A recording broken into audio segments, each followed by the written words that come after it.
군대 얘기가 나왔으니까 이제 우리나라 군대 이야기 한번 해보도록 하겠습니다. 시청자 여러분은 어제부터 오늘까지 SNS, 인터넷을 통해서 정말 이 기사 많이 보셨을 겁니다. 군대 안에서도 이른바 갑질을 하는 분들이 있다, 이런 기사가 나왔고요. 이 기사 보신 분들은 상당히 많이 분노하셨을 것 같습니다. 박찬주 육군 제2사령관 부인의 이른바 갑질 행각, 저희가 먼저 영상으로 준비를 해봤습니다.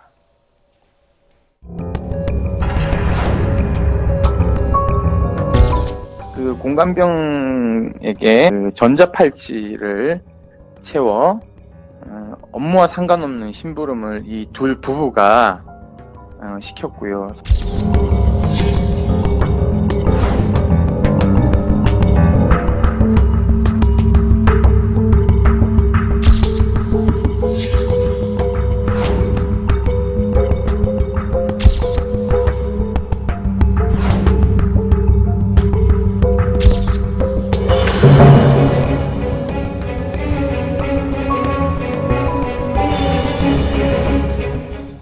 잠깐 영상으로 그야말로 간결하게 요약해서 보여줬는데 저것만 보더라도 정말 저랬을까 싶을 일이 벌어졌어요. 예. 1차, 2차 이제 폭로가 있었거든요. 1차 폭로를 한번 좀 정리를 해보면은 지난해 3월부터 올 초까지 발생했다고 합니다. 보통 이제 사성 장군이거든요. 사성 장군까지 되려면은 장군의 아내의 역할이 굉장히 큽니다. 그래서 보통 군대에서는 아내가 남편보다 계급이 하나 높다라고 얘기를 할 정도로 그런 이제 군대 유머러스한 얘기가 있는데요. 보시면은 거기 이제 120평의 2층 건물이라고 하는데 아까 이제 보신 것 중에 여러 가지가 이제 그런데 2차로 된 거고, 처음에 어떤 얘기가 있었냐면은 박사령관 부인이 특별히 심했다는 거예요. 그러니까 명절로 이제 선물이 들어오는데 사과, 상자 이런 들어오면 이제 썩은 것 같은 것을 막 집어 던지고 사병한테, 또 민나리 다듬던 조리병한테는 야, 너 제대로 하는 게 뭐가 있어? 이러면서 칼 들고 막 또 얘기를 하고, 또 소파에 이제 떨어진 각질 같은 거 제거하고 그러지 않았겠습니까? 발에 그런 거 좀 주워라, 손톱 깎은 거 좀 담아라, 이것도 했고요. 또 하나는 아들 야식 준비. 둘째 아들은 또 공군에 가 있는 모양이에요. 공군 아들이 이제 휴가를 나오면은 같은 군인인데 장병에 수발까지 들고 이렇게 했다는 겁니다. 예. 아니, 둘째 아들이 공군에 가 있으면은 공관병과 같이 군복무하고 있는 그렇죠. 상황인데 네. 자기 둘째 아들의 속옷까지 빨래를 시켰다. 이거 정말 사실이라고 믿기에 참 그런 내용인데요. 그런데 시청자 여러분, 군인권센터에 저희가 오늘도 확인을 한번 해봤습니다. 확인하는 전화를 해봤는데 추가 내용이 또 있다고 하네요. 이 내용 여러분 아마 들어보시면 또 충격 받으실 것 같습니다. 좀 엽기적인 내용은요, 공관병에게 전자팔찌를 채워 업무와 상관없는 심부름을 이 둘 부부가 시켰고요. 이 당번병 중에서 가장 계급이 낮은 병사에게 이걸 채웠다고 하더라고요.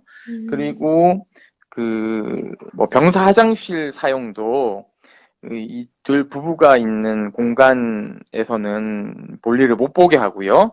별채에 공관병하고 조리병이 기거하는 곳에 맨날 화장실을 쓰게 하고, 그리고 종교의 자유도 사실상 없었죠. 본인들이 교회를 가면 무조건 공관병, 조리병들을 일요일 날 교회에 데려가 예배에 참석시켰는데요. 군무병사 중에서는 불교 신자도 있었는데 할 수 없이 강제로 이제 따라가게 된 거죠. 2차 추가 폭로의 핵심 내용은 공관병에게 전자팔찌를 채웠다. 이게 무슨 성폭력 범죄를 저지른 사람들도 아니고 군 복무, 병역 의무를 이행하는 젊은이에게 전자팔찌를 채웠다는 거고, 종교의 자유 허용하지 않았다는 거고요. 조금 전에 3차 폭로가 또 있었다고 합니다. 군인권센터에서. 제가 간단히 말씀드릴게요. 사령관의 부인이 2층에서 호출벨을 눌렀는데 늦게 올라오면, 또 전자팔찌에 충전이 덜 돼서 울리지 않을 경우에는 느려 터진 군뱅이라고 모욕을 하거나 한 번만 더 늦으면 영창에 보내겠다고 협박을 했다. 이 내용이 하나 있고요. 아들의 휴가 때 사령관의 부인이 공관병에게 전을 간식으로 챙겨주라. 자기 아들을 위해서 같은 군인인 공관병에게 내 아들 위해서 휴가 나왔으니 전을 좀 간식으로 챙겨주라 이렇게 얘기를 했다고 하는 겁니다. 공관병이 이 지시를 깜빡하자 전을 얼굴에 던져서 맞은 적도 있다. 이런 내용이 또 방금 들어왔습니다. 공관병이 발코니 식물을 제대로 관리하지 못해 사령관의 부인이 발코니 문을 잠궈서 추운 날씨에 1시간 동안 갇혀 있었던 적도 있다. 이런 내용도 있습니다. 박철아 교수님, 김태현 변호사에게 한번 여쭤볼까요? 네. 이게 정말 사실이면 이게 법적 처벌도 가능할까요? 처벌이 가능한 것들이 많죠. 이제 뭐 때리는 그런 폭행뿐만 아니라 우리 왜 이제 박근혜 전 대통령 국정농단 사건 때문에 온 국민이 가장 많이 아는 죄명 중에 하나가 직권남용이라는 거 아닙니까? 블랙리스트도 그렇고. 그러니까 결국에는 공무원이 본인의 권한을 남용해서 의무 없는 일을 시켰다는 건데 이 당권병들이 이런 일을 할 의무는 아닌 거잖아요. 물론 사람이 사는 곳이다 보니까 그 당덤병의 그 공간에서 장군을 챙기면서 약간의 심부름을 좀 할 수는 있을 겁니다. 근데 이거는 그 정도의 어느 정도의 우리가 사회에서 용인할 수 있는 심부름을 수준은 넘은 것 아니겠어요? 그러니까 그런 것들을 강요한 것들을 충분히 직권남용으로 볼 수도 있는 것이고, 뭐 모욕이나 명예훼손은 쉽지는 않겠지만 뭐 과일을 던졌다든지 그런 부분들에 대한 아마 폭행이나 그런 죄명은 충분히 처벌이 가능할 거로 보입니다. 사실 공관병 그러면 예전에 같은 시기에 입대한 동료 병사들이 자기 동기가 어디 공관병으로 배정받으면 되게 부러워했던 자리 아니에요? 그렇죠. 그때는 무슨 백으로 왔냐 이렇게 물어봤고요. 또 땡보라고 그랬습니다. 땡 잡은 보직이라고. 예. 왜냐하면 그때는 너무 어려웠어. 훈련 같은 거 그렇고 내응반 생활이 어려운데 거기 가면 모든 게 열애가 되거든요.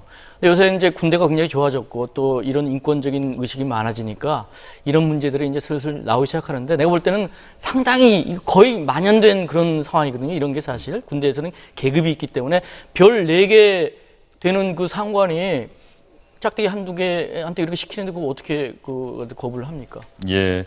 그러면 군인권센터에 한번 확인을 해봤습니다. 어떻게 해서 이번에 박찬주 전 대장의 공관병이 이런 모욕적인 대접을 받은 사실을 확인했느냐 이렇게 물어봤더니 군인권센터에서는 이렇게 얘기를 했습니다. 복수의 제보가 끊이지 않고 계속해서 들어왔다. 저희가 복수의 제보가 있었고요, 작년부터. 그 제보자들이 겁이 나가지고 자기의 상관이 누군지를 밝히질 않았어요. 그러다 보니 복수의 제보가 모두 저희는 별건으로 처리해서 진행을 했던 것이 있고요. 올해 초에 또 이러한 제보가 있어서 별건 처리된 것들을 모두 종합해서 저희가 판단해 보니까 이게 한 사람이라는 것을 저희가 발견하게 된 것입니다. 그래서 저희가 역추적을 해서 사성장군 중에 누군지를 파악했고요. 그래서 저희가 폭로하게 된 것입니다. 네, 어쨌든 간에 군인권센터에서 확인을 한 다음에 폭로를 했고 그래서 부인의 이른바 갑질 논란, 갑질이 드러나면서 결과적으로 박찬주 전 육군대장이 군복을 벗게 됐습니다. 그러면 여기서 우리가 하나 확인할 게 있어요. 이기성 기자. 네. 공관병이라고 하는 병사는 구체적으로 하는 일이 정해져 있습니까? 그렇죠. 육군 규정에 딱 명시가 되어 있습니다. 왜냐하면은 그 공관이라는 것이 이제 공적인 공간이기 때문에 그 사적인 일을 시킬 수가 없거든요. 보시면은 시켜도 되는 게 있고 안 되는 게 분명히 나와 있습니다. 보시면은 이제 지시 가능한 것은 이제 시설 관리, 지휘 통제실 연락, 뭐 식사 준비 그 밖에 공적 임무고요. 지시 불가가 나와 있으면 사적 행위는 하지 못하게 어폐로 남을 치치가 왜 그러냐면 말이죠. 지휘관들이 막 칙 같은 거 캐와가지고 그것도 막 나눠줍니다. 아는 사람들한테 그거 하는 거고요. 수속 괴목 이것도 굉장히 취미가 또 다양하신 장교들이 많아요. 그것도 시키고 가축 사육 영농 활용 이거 좀 그런데 가축 사육이 뭐냐면은 제가 기르는 애완견 있죠. 애완견 그거 가가지고 이제 그 밥도 주고 뭐 관리하라고 이런 것은 하지 마라라고 딱 명시가 되어 있는 겁니다. 구체적으로 지시 불가 사항까지 적시가 돼 있다라고 하는 것은 박철하 교수님, 그만큼 공관병을 마치 내 개인의 사적 부하인 것처럼 부린 그런 육군 지휘관들, 군 지휘관들이 많았다는 얘기 아니겠어요? 그렇죠. 그 이전에 누적된 것이 있었기 때문에 세세한 규정까지 만들었는데 중요한 것은 뭐 규정이 있고 없음이 아니라 그 규정을 지키려는 의지 아닙니까? 그런데 뭐 앞서 우리 이기성 기자님 말씀하셨듯이 군대라는 것이 상명하복의 계급 문화를 갖고 있기 때문에 뭐 시키면 다 따라야 하는 것처럼 돼 있어서 이 공관병들이 사실은 그 규정에 맞게 복무한 것이 아니라 그 지휘관의 그 어떤 그 취향이나 그 지휘관의 어떤 자의적 그 명령에 따라서 움직였던 것이죠. 그래서 이 기회에 그 단순히 그 한 사성 장군의 예만이 아니라 이게 군대 내에 보편적으로 퍼진 그런 문화니까 좀 바로 잡아야 합니다. 게다가 또 하나는 우리는 사실은 되게 어렵게 살던 생존이 문제됐던 사회로부터 급속하게 성장을 해왔지 않습니까? 지금은 어느 때보다도 국민 개개인의 자존감이 중요한 시대입니다. 군대에서도 명령으로, 계급으로 그 자존감을 함부로 할 수 없다는 것, 그리고 지휘관은 무엇보다도 자기 병사를 아끼는 존재라는 것, 그것이 다시 한번 각인하는 계기가 되었으면 합니다. 예, 김영환 기자, 이 박찬주 대장이요. 네. 부인의 갑질 때문에 결국 군복 벗게 됐는데 어떤 군인이었습니까? 이제 뭐 대장까지 올라갔으니까 상당히 그 주요 보직을 많이 거쳤고요. 육군 사관학교 37기입니다. 그러니까 박지만 씨하고 동기예요. 박근혜 전 대통령의 동생. 그렇죠. 김환 씨와. 예. 그래서 독일 육사에서도 이제 교관 생활한 적이 있고, 주요 보직이요. 육군 기계화 군단장, 그 다음에 육군 참모 차장 이렇게 지냈고요. 2010년 이명박 정권에서 합참 전자권 전환 추진 단장을 했습니다. 그리고 2015년에 대장에 승급했고요. 근데 이번에 이제 군 수뇌부 인사가 예정이 돼 있는데 이번에 뭐 전역 지원서를 냈습니다만 그것이 아니더라도 교체 대상인 인사로 이렇게 꼽혀왔습니다. 아, 교체 대상인 인사로 꼽혀는 왔었다. 이렇게 얘기가 돼 있네요.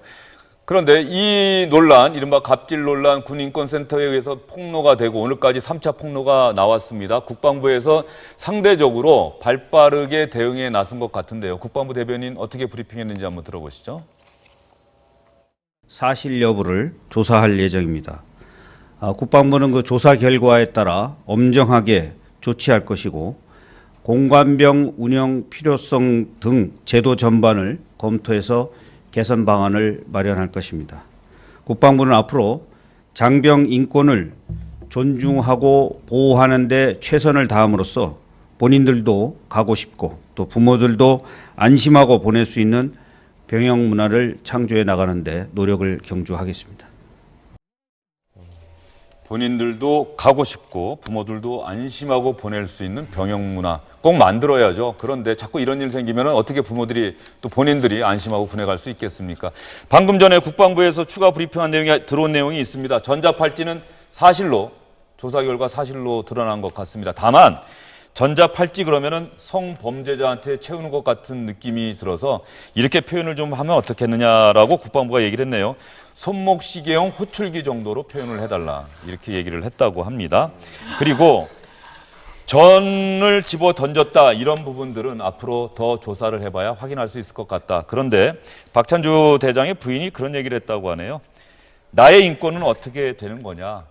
매도를 해도 너무 매도하는 거다. 많은 부분이 사실과 다르다. 이렇게 주장을 하고 있다고 합니다. 그래서 국방부 입장에서는 조금은 더 신중하게 조사를 하는 것 같습니다. 어쨌든 군 내부에서 이런 일이 더 이상 있어서는 안 되겠습니다. 저희는 다음 소식으로 넘어가 보도록 하겠습니다.